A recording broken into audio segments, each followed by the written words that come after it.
Ассаламу алейкум туғандар, ассаламу алейкум жалпы қырғызстандықтар. Бүгінгі видео мұрынқұдай эле баягы кантикенде Кыргызстанда жаңы жумуш орындарын түзсөк болот деген ниет менен дагы ошол видеону чыгарып отурам. Бунун өзгөчөлүгү мурун мен кадимкидей эле минткенде жакшы болот, антикенде bundan да жакшы болот деген эле сөздөр менен чектелип калган болсом, бүгүнкү видео өзгөчө бир мааниге ээ. Себеп дегенде бул видео соц тармактарга тилекке каршы кеңири тарап атат.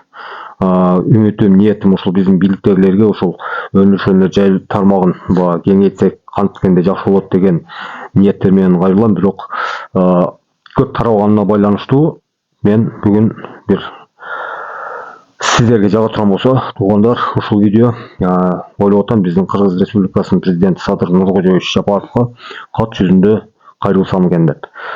Бул кайрылуунун негизги максаты эмнени камтыйт? Бул баягы жумуш орундарын түзүү механизм. Но механизмди силер менен бөлүшүп көрөйүн деп атам. Эгер туура ушул нерсе керек дей турган болсоңуздар, анда ушул ишке ашырышыбыз керек. Но азыр бүгүн мындай эки картинканы алып атам, мисал катары. Озеки айтсам да болот эле, бирок балким мен озеки түшүндүрө албай калышым мүмкүн, же болбосо түшүндүргөндө айрым биздин жарандар түшүнбөй калышы мүмкүн. Ошол себептен ушул эки рамка картинканы алып отурам. Бул мисал катары. Условно айтканда, бул 10 гектар жер дейли, мамлекеттин жери. Бул 10 гектар жердин 5 гектарын муниципалдык жер деп эсептейбиз. Муниципалдык жер. Бул мамлекеттин балансына кала турган жер. Мына экинчи 5 гектар жерин буну биз жеке колго сатышыбыз керек. Эмне үчүн сатыш керек? Сатканда bundan түшкөн каражат но муниципалдык жерге завод, фабрика куруу үчүн биз чет жактан кредит, чет жактан бир донор же болбосо бир инвестор издеп жүрбөстөн даяр. Bundan түшкөн каражатты мына жер бар, мамлекеттин жери, эч кимден жер сатып алыштын кереги жок. Ушул жерге кадимкидей эле ишкана, завод, фабрикалар куруш керек. Бунда плюс жерлери эмне? Биринчи кезекте биздин жарандар жумуш орундары менен камсыз болот. Экинчиси, мамлекетке түздөн түз киреше булак айланат. Түздөн түз киреше булак айланат. Анан буну бир эле мамлекеттин өзүнүн көзөмөлүнө калтырып отурган болсок, биз мамлекет үйрөнүп калганбыз да, жаман менеджер, бул жерге келгендер уурдап жеп кайтып эле банкрот кылат деген түшүнүк бар. Бирок ал түшүнүктөн да бул фактически болуп келген нерсе. Ошон үчүн ушул муниципалдык жер көзөмөлдө болуш үчүн буну да мисал катары колдонойм. Бул муниципалдык жер деп эсептейли. Бунун 50 же 51-49% акциясын мамлекетке, 50 же 49-51% акциясын жеке колго акционерлик ачык акционерлик коом кылып туруп, акцияларын да сатыш керек.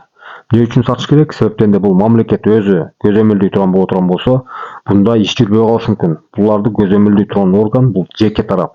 Жеке тарап көзөмөлдөйт.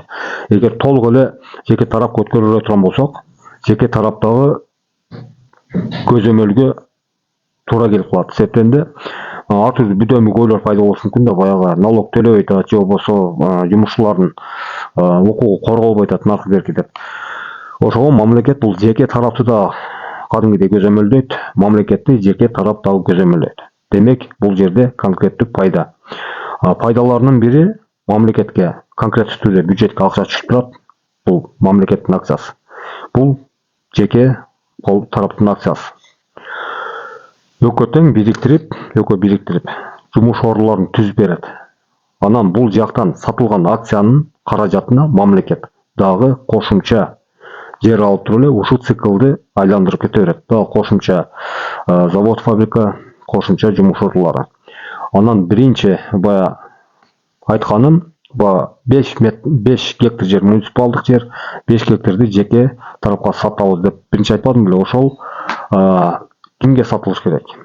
Бул локациясы жакшы жерден боло турган болсо, жеке тараптын кайсы тармагына, өндүрүшөнө жай тармагына эмес, мүмкүн болсо буну баягындай шаардын көркүнө көрк бере турган, имараттарды сала турган, гостиница, меймангана, же болбосо банктарды, офистерди, торговый центрлерди сала турган ошол 5 гектар жерге бир 10-15 жеке ишкерге бөлүп сатыш керек.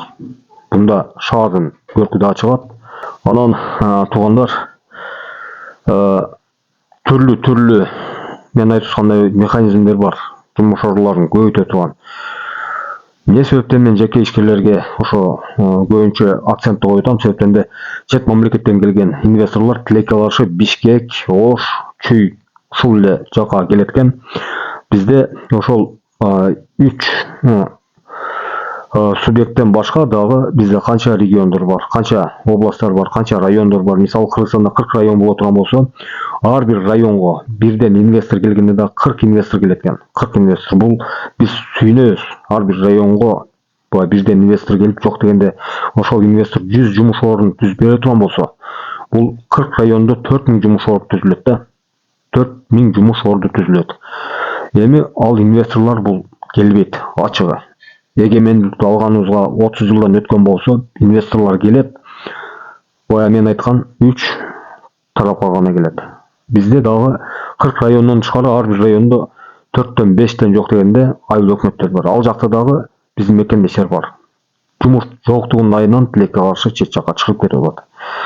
Эми кийинки роликте буйруса ушул айыл өкмөткө дагы айыл өкмөттөрдү кантип, кандай жолдор менен жумуш орлорун түзсөк болот деген максатта камтылган ушул видео чыгарам, Кудай кааласа. Буюрса. Азыр эми бүгүнкү видео боюнча өзүңөр ой пикириңерди калтырып комментарийге жазып, ишке ашырсак болобу же бул курук эле сөз болуп калабы? Биз ушул ишти ойду ишке ашырбасак, бизге сырт жактан келип эч ким биздин ойду ишке ашырып бербейт экен. Бул бизге тарых эле күбө эмес, бүгүнкү күн дагы кадимгидей эле күбө. Региондорго инвесторлор өздөрү, сырттан келген инвесторлор өздөрү тандайт каяка барышты.